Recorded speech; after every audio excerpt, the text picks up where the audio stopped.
Thank you so much for joining our session today. Our topic is Rapyd Protect, which is Rapyd's brand new fraud solution. But before we dive in, please allow us to introduce ourselves. My name is Kristin Reischel, and I am the Director of Product Marketing here at Rapyd. It is such a pleasure to be speaking at the Singapore Fintech Festival. Last year, Nir and I both were actually attending the Fintech Festival in person in Singapore. I wish we could have done that this year, but we're happy to at least be speaking at this virtual event. Nir, why don't you introduce yourself? So hi everyone, and thank you for joining us today. My name is Mandel. I'm product manager in the product team of Rapyd. One of my babies here is Rapyd Protect, which is our fraud detection tool, and it's again a pleasure to speak in this event. All right, so this is what we will be covering today. First, I will talk about the company, Rapyd. And then I'll kind of cover fraud in general. I'll talk about where it comes from, how it works at a very high level, and then talk about some of the new fraud trends that we have been seeing. Then Nir will be discussing the vision behind creating Rapyd Protect. He will cover what the product is, and then finally he'll give a wonderful demo at the very end. All right, so Rapyd is a global company that offers a single API for businesses to integrate financial technology into their new or existing systems and processes. Our API opens the door to hundreds of different payment and payout methods from around the world. Payment and payout methods like e-wallets, cash, bank redirects, different types of local credit cards, local debit cards, all kinds of payment methods, hundreds in fact. Our API is divided into 4 primary platforms. The first one is Collect, which is designed for accepting payments in store or online. And then we have Disperse. This platform allows companies to disperse funds globally. So I'm in the US, I could pay Nir some money using our disbursement platform straight into his bank account or e-wallet or whatever payment method he prefers. And then we have our wallet platform. This allows businesses to create wallet accounts in different countries and then potentially build their own white labeled wallet-to-wallet solution. And then finally, we have an issuing platform where businesses actually can issue their own cards. On top of our platforms and API, we have some low-code solutions. We have a product called Checkout, which makes it really easy for businesses to start accepting local payment methods from just about anywhere in the world. And Nir, why don't you talk about the regulatory and compliance and now fraud that's in our platforms? Of course, and I think it's a really good point. For us to be able to support this kind of a large network with various regulatory bodies governing us, we need to have a robust compliance solution.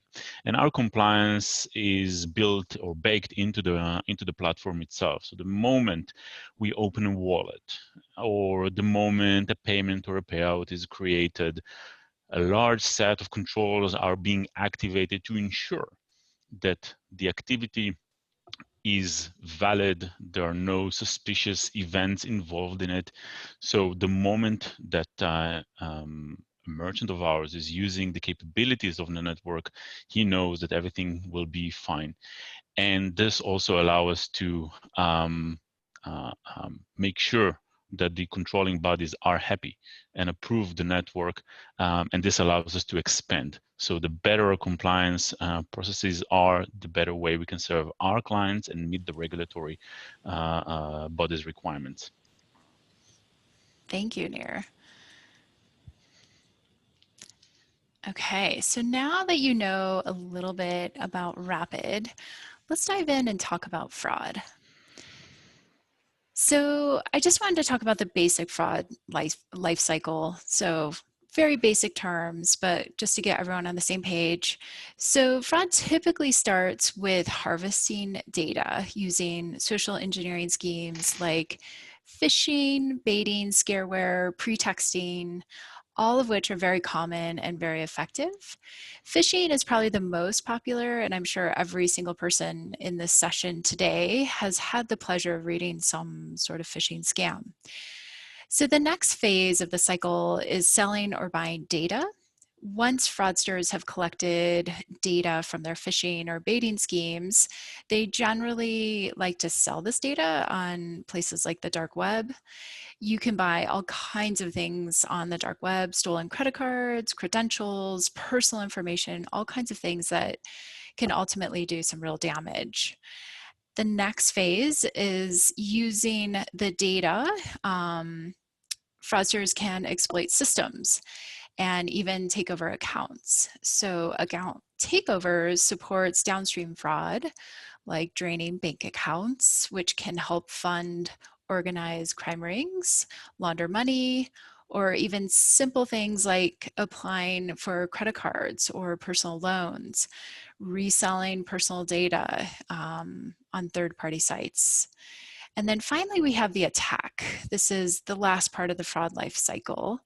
And these days, malware is quite successful. It's a very convenient way to attack a system. Malware is essentially a computer virus. It can be, a ransomware or Trojan horses. And it's actually really easy to hire coders or software engineers to write malware for you.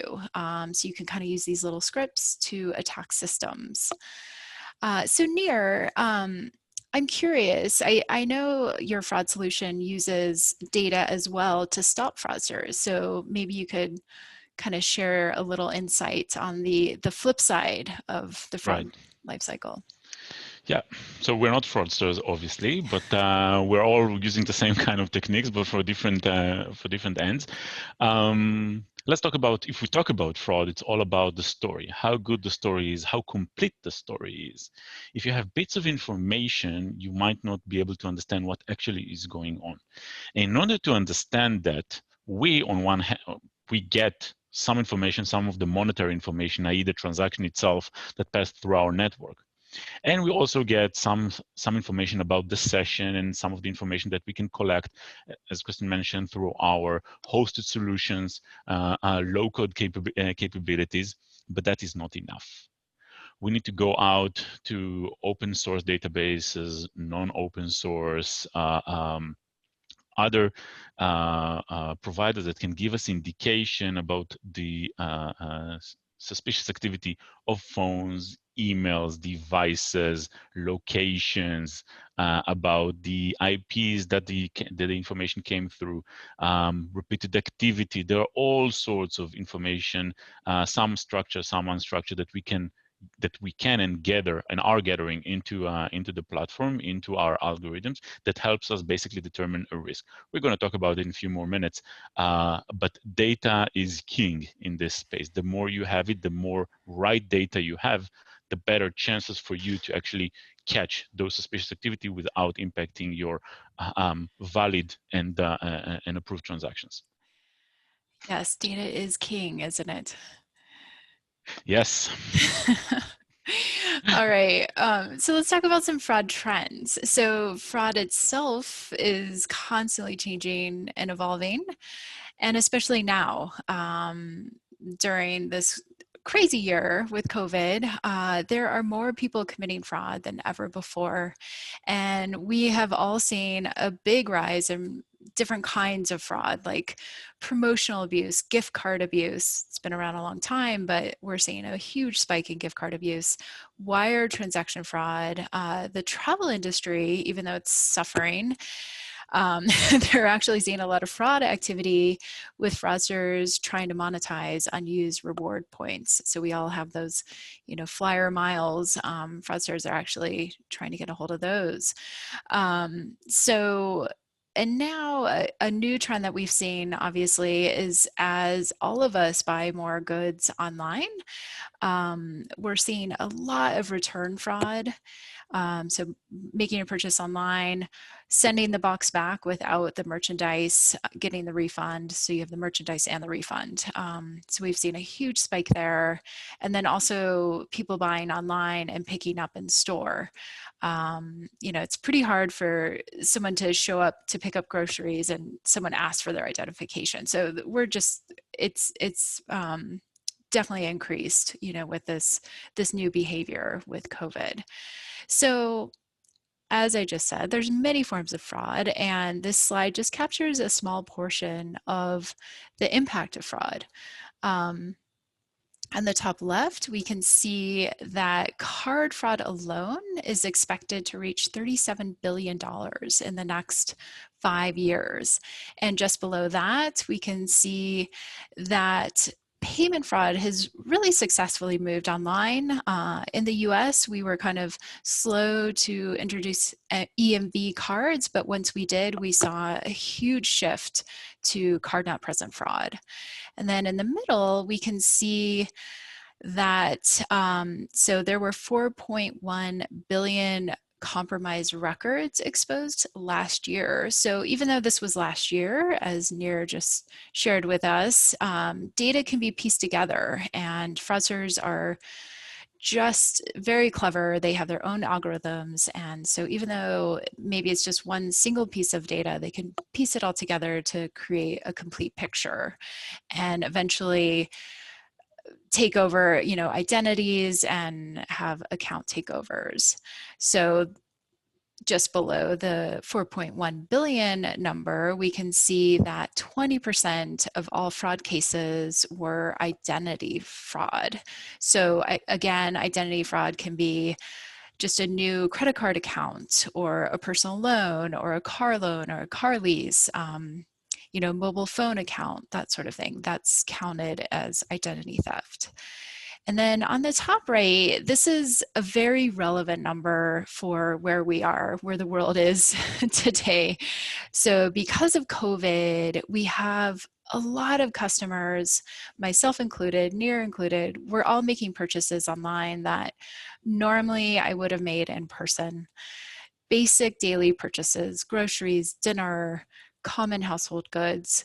So merchants are actually getting inundated with a whole bunch of new users. I mean, great on one hand, but challenging on the other, because they have to determine if these new customers are good or if they're fraudsters. And it's hard with a massive influx of new people signing onto your site. So as a result, some of these merchants maybe are misidentifying customers. So on the far bottom right, we can see that 44% of customers who are falsely declined actually will never reach out to customer service, and they'll just move on to the next site. In fact, 33% of consumers will never go back to a site that they have been falsely declined at. And that number jumps to 56% for millennials. So big point being false declines are very bad for business. So Nir, what other sort of fraud trends have you seen, or any fraud trends that we talked about that you'd like to elaborate on? So I think it's more about the challenge, in my view, in the last 12 months. I think since COVID-19 um, introduced to our lives, many, as you've mentioned, 30% increase. That also means that a lot of smaller merchants, mom and pop shop, are now going online and selling their merchandise online, and they are exposed at this point. So when we talk about fraud, we also need to find the right way to protect them, to be able to create an easy to use solution so they can also participate in the online, in the e-commerce world, while still making sure that they are safe and they will not be hit by a huge fraud event that will just, the chargeback themselves was going to bankrupt their entire business. So this is something that I believe we should also focus on. And as you said, identity theft, it's a worldwide problem. It's causing a lot of issues. We also we are using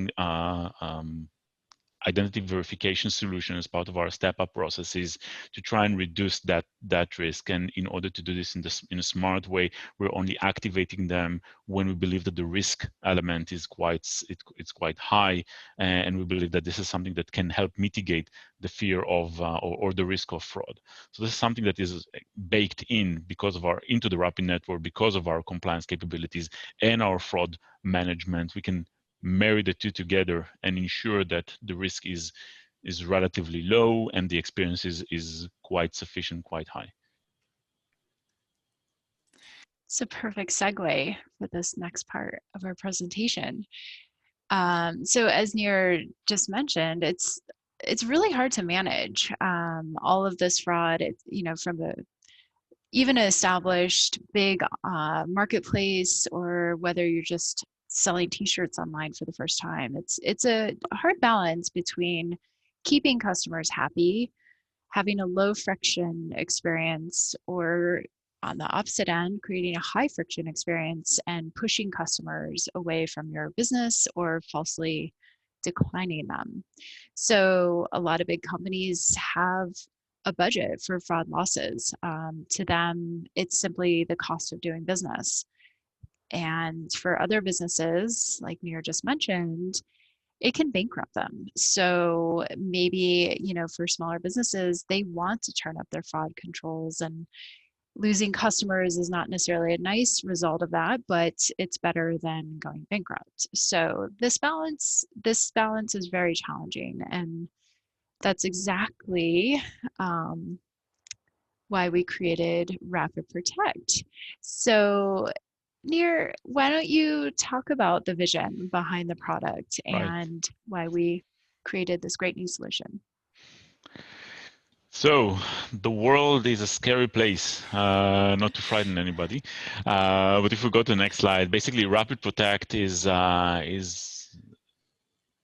the outcome of a long thinking process internally in Rapyd by looking at the entire landscape, in the entire payment, disbursed networks, the challenges that everybody's facing, the kind of fraud that we foresee that will land on everybody's desk, especially when we look at card, alternative payment methods, direct debit. These are all these methods carry some sort of a risk in them. And if Rapyd want to be or is a leader in this space, we must be able to cater all of our product and house them in a single product that gives you a full picture of what is going on. I'm going to go back to the statement I made before. Fraud is all about the story. It's all about what's happening right now, what happens before, and how you can envision what will happen next. So as long as you can see everything, you can protect yourself in a better way. So from our perspective, Rapyd Protect is a single platform that allows you to monitor cross-product, cross-channel fraud that comes from cash, bank, e-wallet, card, all the way through from your collection capabilities all the way to the disbursement, account takeovers, stolen cards, anti-money laundering related to cash. All of these can be managed within Rapyd Protect. So that was our challenge. This is what we thought we should do. We were looking at the market at that point and said, who can help us to do that? And it's us. It's basically us who are doing it.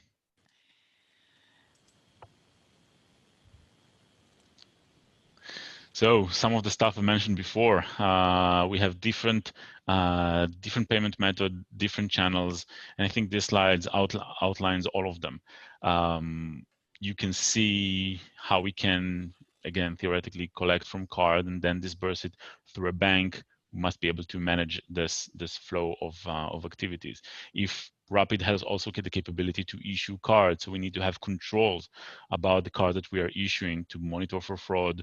In case we're talking about, for example, gift cards and stuff like that, we need to be able to put restrictions around those cards and give that management capabilities and fraud monitoring capabilities to our users, and those users vary from the smaller one, from the sole proprietors, all the way to the enterprise grade clients. And everybody must be able to use or need to be able to use our product in order to manage their risk.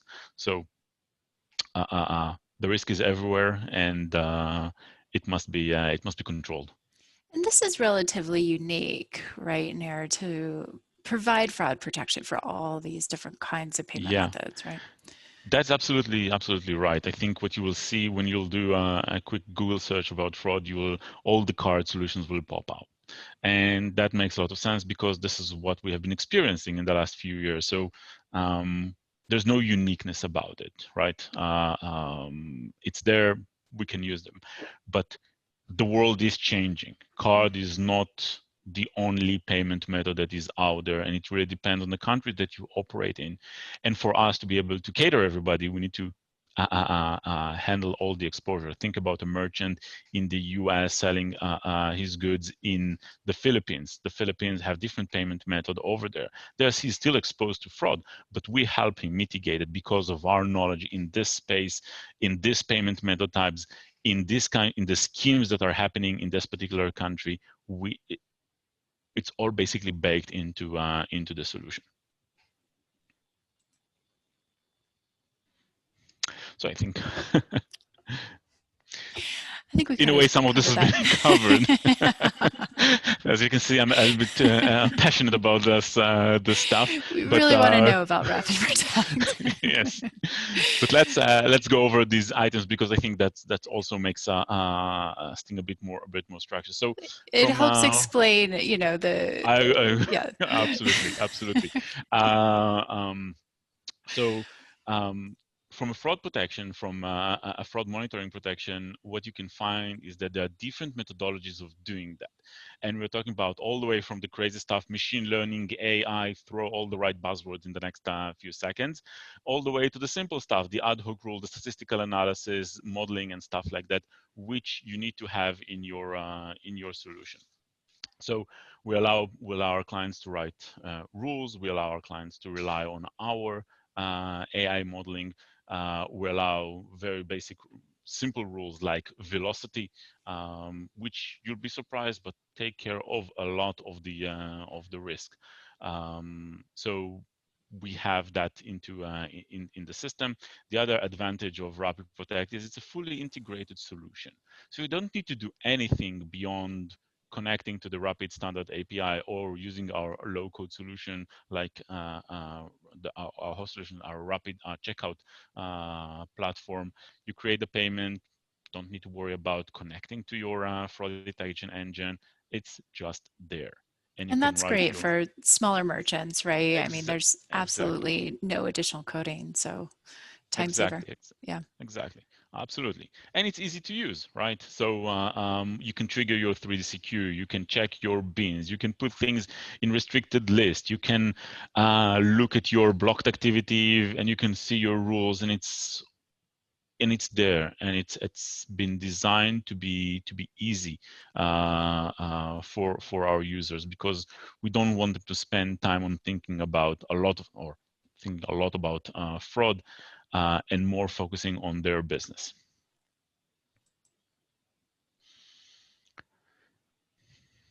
So some of the key features we have our client portal where all these capabilities are hosted in, which I'll show you when we start the demo. For certain activities, we also provide manual reviews, so you can flag an activity that is suspicious, put it in some sort of a review queue, let analysts basically make a decision if to approve the activity or not.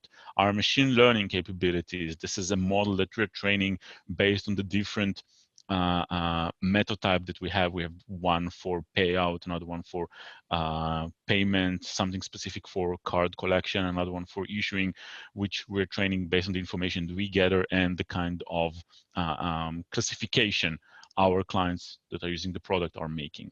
The rule building engine, as I've mentioned before, some of the stuff can be blocked with a very with a basic set of rules that the merchant will know, or using our rules library with our ideas to take some stuff from it and make it your own. So you don't need to rethink or reinvent the wheel in this case. And the velocity engine, which is basically our frequency and statistical engine, allows you to create those rules that can help mitigate the issues. Yeah, and I think it's interesting. I think the client portal is really an advantage because I've worked in other companies in the past and they're piecing together all kinds of legacy systems. So more often than not, the fraud system is separate from the payments transaction reporting. So this is all wrapped up into one. So it's very convenient, actually, and unusual. I mean, a lot of big companies out there, they just have too many different systems. So as a customer, you have to remember your various logins and, compare the screens, but this is all wrapped up into one, which is One portal to convenient. rule them all. One portal. So who is Rapyd Protect designed for, Nir? Let's hear about that.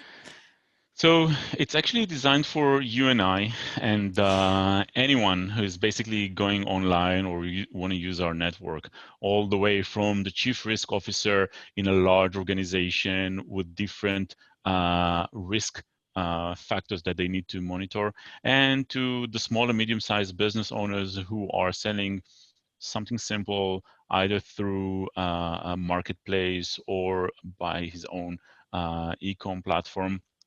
Uh, um, to manage his risk.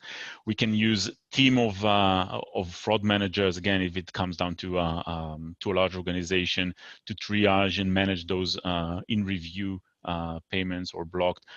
It is also very comfortable for users to go into the portal, download a lot of the information, run analytics on their own, come back and set up the rules if they're more sophisticated users and they have more volume that they want to manage. So I think everyone will find that the platform is comfortable and easy. This is one of the key guidelines that we had when we designed this product, and we'll keep on improving it based on this guideline. I think it's time for a demo.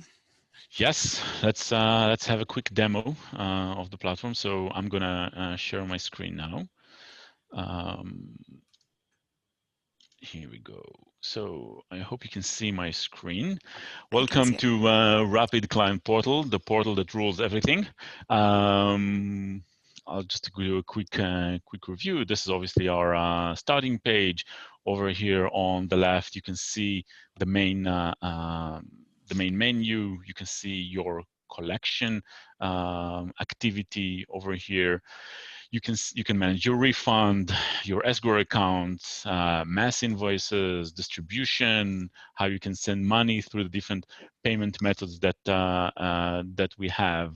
Wallet management is done over here. As we mentioned, you can host wallets have wallets in Rapyd Protect, store value with us, and then disperse them. Our issuing platform, and obviously Rapyd Protect. And this is Rapyd Protect. This is where you basically go in and configure your rules that you want to monitor the network. I would like to talk about bank payouts because I think it's quite a unique use case, and when we see more and more applications are offering wallets, one of the risks that they need to think about is account takeover. And this is one way of managing this stuff. So before I'll go to how you build the rule, just to give you a quick overview of what you can do over here. So Rapyd Protect has three types of decisions: either the allowed decision, the block, or the review. If you create a rule that to block your activity, that's what the decision would be. And then if you've passed all the block rules that you have over here, we'll try and see if there are review rules that we want to hold the transaction for additional verification. We also have allow, and allow is quite a strange animal in this world, because it doesn't make sense. We always want to block some stuff. But what we have found is that you can create your blocking rule, but there are some specific circumstances when you know that the activity is okay and you want to create an exception. That's why we use allow rules. So for example, in card payouts, you're going to say, I want to block all the payouts to country to the US, for example, but if the beneficiary is Kristin, then of course I want to approve the transaction, and Of course. the check is on the mail. Oh, sorry, the wire is on its way. So these are the decisions that we have. We talked about step up before, so I'm just going to give you a little bit of a glimpse into it. So in card, for example, card payment, we have 3D Secure, which is another decision that we can have to reduce the fraud risk. It's very common. It also have friction consideration. So this where we allow our clients to basically make their risk decision by choosing when to activate 3D Secure and when not. For example, if the amount is less than $20, don't do 3DS if you're not obligated to. But if it's more, consider this maybe on the second transaction, on the third transaction, on a specific country, and so on and so forth. But we're here to talk about bank payouts. So one of the things that we can do over here is obviously create a rule. So when we create a rule in the system, we have the description box over here. Fraud is not good, where we can add a certain description. We highly recommend using this. Just think about 2 years time, 2 years down the road, you'll have lots of rules. You'll want to know who created, why it was created, and all that stuff. Just put a short description. It's always good.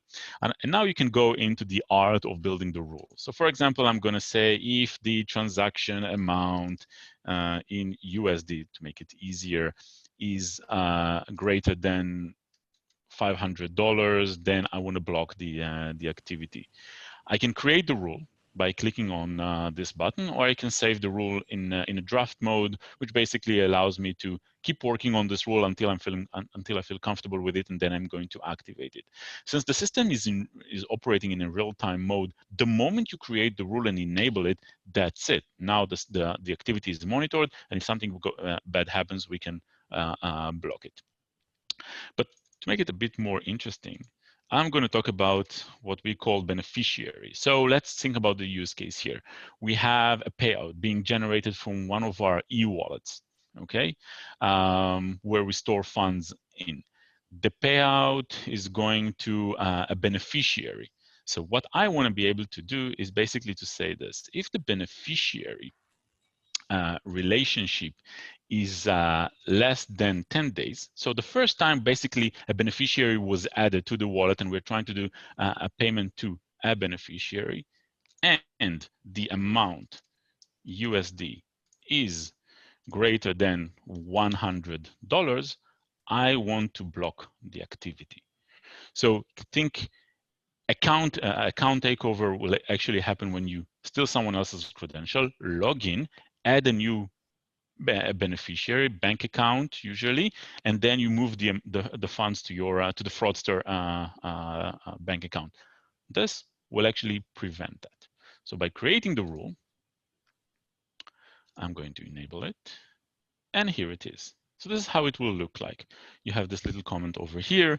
You can see how many hits there were in the last 60 days. You can also see, you can disable it, edit it, see the audit log, who changed it, when it was activated, when it was disabled, and so on. The same way I've created this over here, I can also create an allow rule, as I said, and look at the e-wallet.